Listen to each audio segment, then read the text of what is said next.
There is something called as a genius in a human being. There is a competence here which is capable of what nature did over 1,000,000 years, like that, over the afternoon. If the necessary striving is there, you can make it into your conscious process.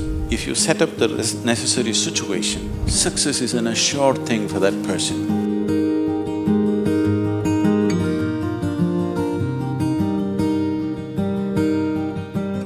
Small things or big things, it doesn't matter. In every single act, a human being longs to be successful. Life is an infinite number of doorways. If you are very diligent, you will open a few of them. If you're brilliant, you'll open many of them. But if you're truly vibrant, then they will open for you. The process of being successful becomes so complex for people that why they're working towards it is generally completely forgotten, and they will start evolving concepts of success, all kinds of concepts. What is being successful? I would like to… Can I tell you a joke? You're looking so serious.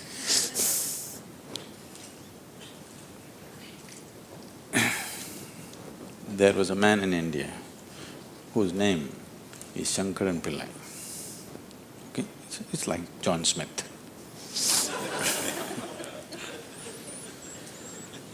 His son came to United States.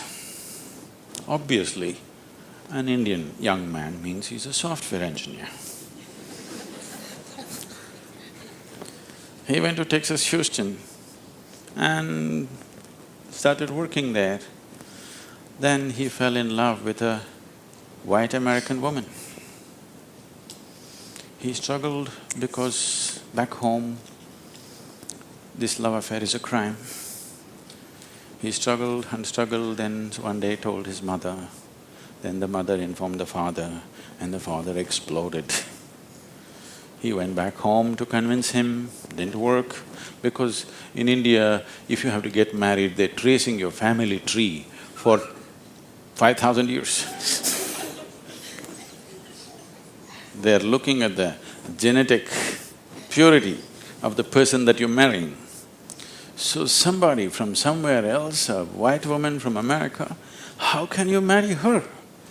What do we know about her genetics? Where does she come from? What is her lineage? Da, da, da. So no way to convince, he came back. And of course, when he came back again, he fell in love and they went ahead.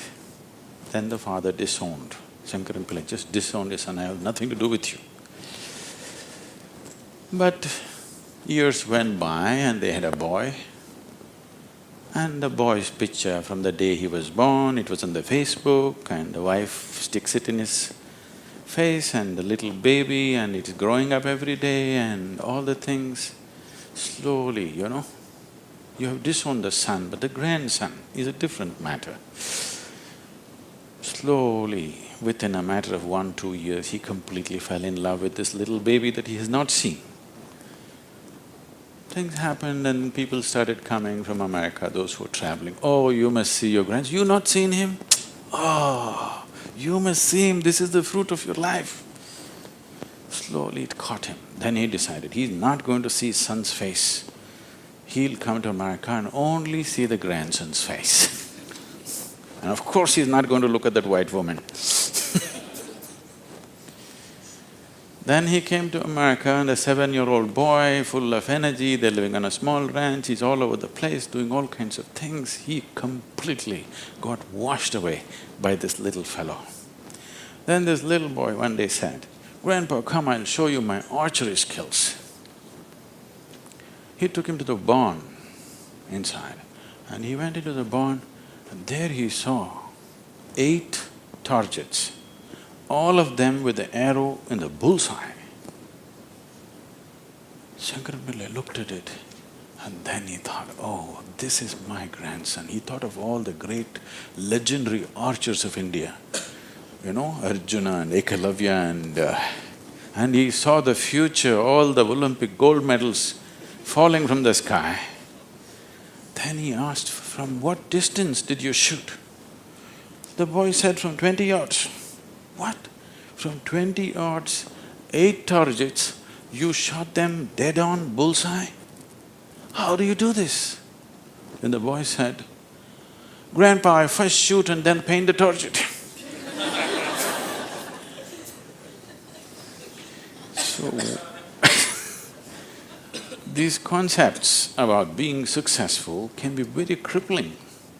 And I have continuously been with people, they've reached a certain point of success and their concepts of success are not fitting, their life is not fitting into their concept of success and it's breaking it and they think something is going wrong. It is not going wrong, they're just getting better, situations are pushing them on, but their concept is breaking up, so they're suffering their success. You will see any number of people going through these kind of things. When we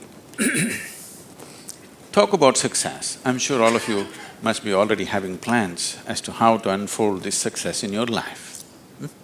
Made your plans. Plan is good, but plans again can get caught up in things because you plan from what you know today. Nobody can plan from something that you do not know.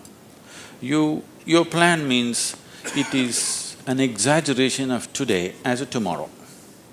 Right now you're here at a certain level, now you think, my plan means this must be 10 times more in this many years or whatever, or 100 times or 1,000,000 times or whatever. But plan is just essentially an exaggeration of what is today. Maybe there is a certain logic to it, maybe there is a certain understanding of the logistic attached to it, but essentially it's an exaggeration of today. That means in many ways it's ruled out whatever other possibilities which are not yet in your experience. In Pennsylvania, you heard of the Pennsylvania floods? Pennsylvania has floods, you know. It once happened, a big flood came and water started rising in a small town and it rose up to the house is getting submerged. So 2 young boys got onto the roof of their house and they were sitting there. And then they saw a hat going up and down in front of the house. One of the boys asked, "What is that? Why is that hat going up and down?" So the other boy said, "Don't worry, it's my dad. Yesterday night he got into a fight with my mom and took a vow, hell or high water, I'm going to mow that lawn."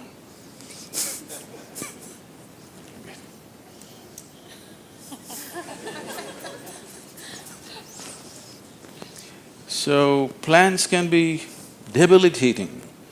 It's good to have a plan, but it's more important that you have a purpose. If you have a purpose, plans will evolve, things will happen, plans will fall apart, new things will come up.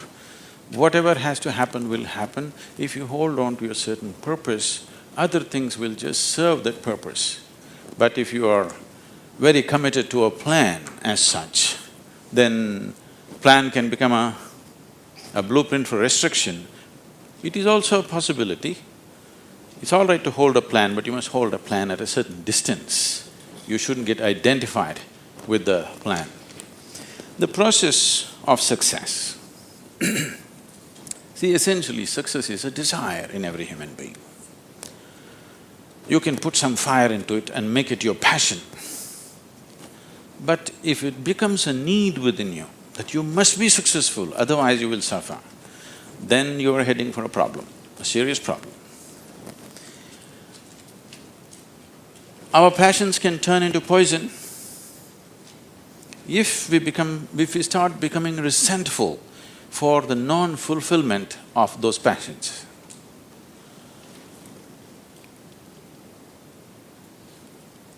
When I say turning into poison, today there's substantial medical and scientific evidence to show that if you become resentful, when you resent something, when you're angry with something, when you're frustrated with something, we can medically today check, we can do a little bit of blood work and show you're actually putting poison into your system. These are poisons that you drink and you hope somebody else will die.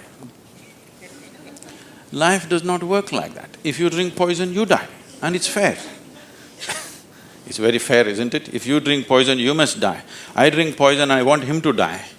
It doesn't work like that. So these emotions always take away the fundamental ability. See, there is something called as a genius in a human being. Every human being has it, every human being touches it at some moment of life. But the question is, how often do you touch it? That's a question. You sparked once in your lifetime. That's not good enough. You must be sparking all the time, isn't it? What is genius? There are many ways to look at it. One simplest way to look at it is, when we say intelligence, we are always thinking logical thought. No, logical thought will be meaningless probably in another 25 years, because your computer may be able to explore all the permutations and combinations of logical thought much quicker and better than you can do. So touching the genius means there's another dimension of intelligence within you. What did you have for breakfast? Chicken and salad. See, he ate a chicken. Over the afternoon, this chicken has transformed itself into a human being. If you ask Charles Darwin, how long does it take for a chicken to become a human being, he would talk in terms of millions of years. Here he is. Over the afternoon, he transforms a chicken into a human being. So there is an intelligence here, there is a competence here, which is capable of what nature did over 1,000,000 years like that over the afternoon. Only thing is, this is an unconscious state of intelligence. Whatever is unconscious, if the necessary striving is there, you can make it into your conscious process. In your conscious process, if this intelligence, even a drop of this intelligence is available to you, suddenly life will spark like it's a magic. What everybody slogs for, you can just simply do it. Now when I say intelligence, always people would think this. If you say intelligence and ask them to show in sign language, they'll always say this, isn't it? They'll not say this or this or this or this, but one cell in your body is doing more activity than your brain could ever do. One molecule of DNA is doing so many millions of functions in a minute that you can never ever figure it out. Yes or no? So in yoga, in the yogic systems, in the yogic sciences, we never look at anything as mind. There's no such thing as mind. There is a physical body and there is a mental body. So you learn to think through your body. You know, it's a short session, it's not an area that we should enter right now, but I have to tell you this. There are many things personally that I do at the same time. Now people come and tell me, just now I'm entering the session, somebody comes and tells me, Sadhguru, these building plans have to happen, because we do everything ourselves. Now by the time I get out, I'll have the building plan ready as I'm speaking here, because 12 to 14 channels actively keep going on in my head. It is not just in the head, you learn to think through your body. Learning to think through your body will never give you a headache, that's the best part of it. Now, all these responsibilities and 1,000 things happening at the same time, won't you get stressed? There is no such thing, because you use a deeper dimension of yourself and everybody is capable of this and everybody has it.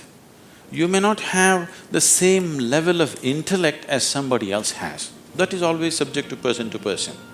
But all of you eat, if you eat a carrot, you can digest it. That means you have another dimension of intelligence. Yes? If you set up the necessary situation that everything that's there within the system is available for you, success is an assured thing for that person.